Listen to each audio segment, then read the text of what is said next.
মাননীয় সদস্য AISF শ্রী মোহাম্মদ নৌসাদ সিদ্দিকী। গত 15ই মে থেকে আপনার নেতৃত্বে বিধানসভায় প্রায় 70 ঘন্টা আমরা অতিবাহিত করলাম।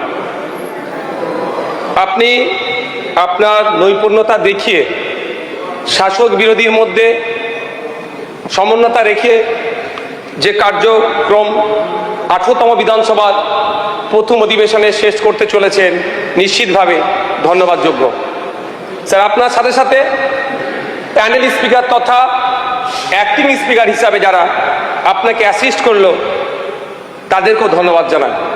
ধন্যবাদ জানাই লিডার অফ দি হাউস, ধন্যবাদ জানাই লিডার অফ দি অপোজিশন, আরও স্যার ধন্যবাদ জানাই গভর্নমেন্ট চিফ হুইপ এবং অপোজিশন চিফ হুইপকে।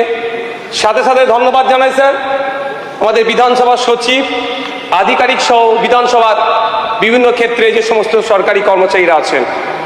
স্যার, আমি ধন্যবাদ জানাই আরও মার্শাল স্যার, ডেপুটি মার্শাল সহ বিধানসভার নিরাপত্তা রক্ষীদের।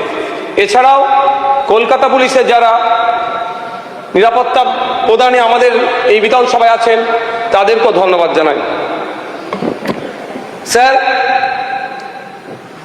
টিআরএস লেজিসলেটিভ রিসার্চের তথ্য অনুযায়ী কেরল রাজ্য সবথেকে বেশি কর্মদিবসে এগিয়ে আছে। আমি আশা করব আপনার নেতৃত্বে পশ্চিমবাংলা একদিন টপ জায়গায় পৌঁছাবে।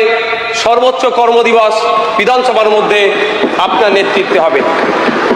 পরিশেষে একটাই কথা, যেটা আমাদের বিরোধী সবাই বলেছে, আমিও বলবো, যেখানে যে গণতন্ত্রীয় পরিবেশ আমাদের লিডার অফ দি হাউস এই হাউসে আছে, সেটা রাজ্যের বিভিন্ন প্রান্তে যাতে আমরা সেই সুবিধা শাসক বিরোধী সবাই পাই, তার জন্য যে সুবন্দোবস্ত পরিস্থিতি যেন অবশ্যই থাকে। ধন্যবাদ স্যার।